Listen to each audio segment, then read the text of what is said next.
Good morning. তোমরা সব কেমন আছো? আশা করি ভালো আছো। আমিও খুব ভালো আছি। এসএমটি সাথী ব্লগে তোমাদের জানাই স্বাগত। অনেক দিন পর ভিডিও করছি, আর দেখতে পাচ্ছ কোথাও একটা যাচ্ছি। তো যাচ্ছি এখন, মানে এখানটা দেখে বুঝতে পারছো নাকি জানি না, টোটো দেখে মানে যাচ্ছি আমরা বর্ধমান বাবাকে ডাক্তার দেখাতে। ডাক্তারের চেম্বারে চলে এসেছি। বাবাই এমনি করে বসে আছে, বাবার শরীরটা খারাপ আর আমিও বসে আছি। যেহেতু 8:30টার মধ্যে পৌঁছে গেছি, আর ডাক্তার আমাদের মানে এত ভিড়, ডাক্তার দেখবে 1:30টা, তো ওইভাবেই বসেছিলাম। তো এখন বাড়ি আসার সময় বাবাকে ডাক্তার দেখিয়ে একটা বাসে বসে একটা আইসক্রিম খেয়ে নিচ্ছিলাম। তারপরে আর কি বাসও ছেড়ে দিয়েছে আর কি। তো এখন আমরা বাড়ির দিকে রওনা দিচ্ছি। আর আজকে প্রচুর মানে এত দিনটা বাজে গেছে, দেখতে পাচ্ছ বাবা কী হারে ঘুমাচ্ছে আর আমি কীভাবে মানে এভাবে এত ক্লান্ত হয়ে গেছি না, মানে একদম যাচ্ছে তাই। বাবা ওইভাবেই ঘুমিয়ে যাচ্ছিলো, আর তা করতে করতেই বাড়ি পৌঁছে গেছি। আর আজকে আমাদের এখানে হচ্ছে দিন গাজন, মানে চড়কের যে দিন গাজন হয় সেই দিন গাজন।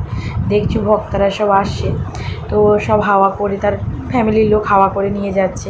আবার ভক্তরা ওখানে পুজো করে আবার আর কি যাচ্ছে। ওই যে ব্রাহ্মণ সামনে যাচ্ছে, ব্রাহ্মণ চান করে ও মানে ভক্তরাও চান করে ব্রাহ্মণকে ঘিরে নিয়ে আসবে।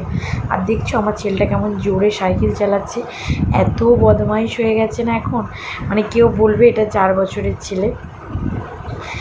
মানে এক ফোঁটা সাইকেল ছাড়া চলে না, আর পুরো এত ছটপটে, মানে ওর কারণেই আমার আর কি ভিডিওটা ডেলি দেওয়া হয় না। আর এদিকে দেখতে পাচ্ছ, এই যে বললাম তোমাদের যে ব্রাহ্মণও চান করে, ও ভক্তরাও স্নান করে ব্রাহ্মণকে এরকম ঘিরে নিয়ে আসবে, এরকম নিয়ম আছে। আমি মানে 8 বছরে দেখেছিলাম, আমি আমাদের ওখানে ছিলাম, ওখানের চড়ক আলাদা, আমাদের এখানকার চড়ক আলাদা, দুটো আকাশ পাতাল তৈত্যপাত। মানে আমার শ্বশুরবাড়ি বাপের বাড়ি দুটো চড়ক দুরকম, দুটোই সুন্দর, দুটো দুরকম বলে দুটোই দেখা যায় আর কি। তো আজকে যেতে ইচ্ছা করছিল না, তবুও আর কি আমার বর বলছে না চলো একবার গিয়ে ঘুরিয়ে আনি, আজকেই তো গাজন শেষ। আমি বলছি না, আজকে একদম যেতে ইচ্ছা করছে না আর কি। তো বাড়িতে টুকটাক অল্প সেরকম মানে রান্না করে এখন বেরোচ্ছি আর কি।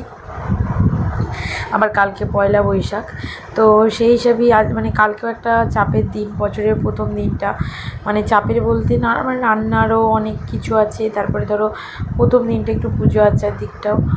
তো এখন বরেতে আমাদের আর ছেলেটাতে এখন 3 জনা মিলে আর কি আমরা এখন যাচ্ছি মানে ওই মেলা দেখতে আর কি চারিগ্রামে।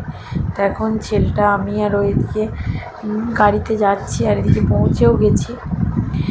আর মানে মোটামুটি যেখানে আসার মানে যেই গন্তব্যস্থলে আর কি যাওয়ার কথা সেখানেই পৌঁছে গেছি, আমাদের পাশের গ্রামে আর কি, চারিগ্রাম বলে। তো মানে কিছুক্ষণ 2-3 কিলোমিটার হবে হয়তো। তো সেখানেই আর কি গিয়ে ঘুরে এলাম। তো ছেলেটাকেও নিয়ে দেখিয়ে এলাম, ছেলেটারও বেশ ভালো লাগলো আর কি। আর এই দেখো ছেলেটা মেলাতে এসে আর কি জাম্পিংয়ে চেপেছে, ওর এটা আর কি চাপবেই, মেলাতে এসে ও জাম্পিংয়ে চাপবে না, এটা তো হতেই পারে না। জানি না ভিডিওটা কেমন হচ্ছে, মাথা মুন্ডু কী হচ্ছে, হুট করেই ডাক্তার দেখাতে যাচ্ছি, হুট করেই গাজন দেখতে যাচ্ছি। তো যদিও ভালো না লাগে, তবুও ভালোবেসে একটু দেখে নিও প্লিজ, আর প্রচুর সাপোর্ট করো, লাইক কমেন্ট শেয়ার করো। এদিকে ছেলেটাকে মানে এই জাম্পিংয়ে চাপিয়ে আমরা একটু দুজনে গল্প করছিলাম, তারপরে ওকে জাম্পিংয়ে চাপিয়ে একটু আমরা লস্যি খেয়ে নিচ্ছিলাম।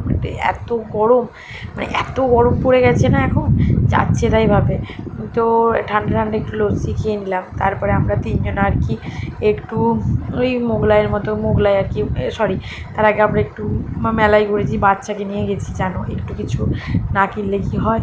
তো ছেলেটাকে নিয়ে আর কি একটু মেলায় ঘুরলাম, ও টুকটাক কিছু জিনিস কিনলো, আমাকেও তো বলছিল কিনতে, তো আমি কিছু কিনিনি। তারপরে বাড়ি ফেরার আগে আর কি মোগলাই খাচ্ছিলাম 3 জনায়, ছেলেটা আমি আর তোমাদের দাদাভাই আর কি, 3 জনায় মোগলাই খেয়ে তারপরে আর কি মানে আবার আসতে হবে, ওর ফার্মে কাজ আছে। তো এইদিকে চলো মোগলাইটা খেয়ে নিই।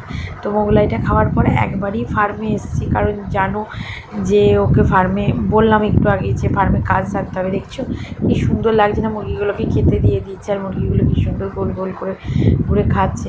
তারপর আমি সব করে বাড়ি চলে এসেছিলাম। তো এখন বাইরেটা বসে আছি। তো চলো আজকে ভিডিওটা আমি এখানেই শেষ করছি। আমার ভিডিও যদি ভালো লেগে থাকে please like comment share and subscribe করে দিও। Tata, bye bye, good night.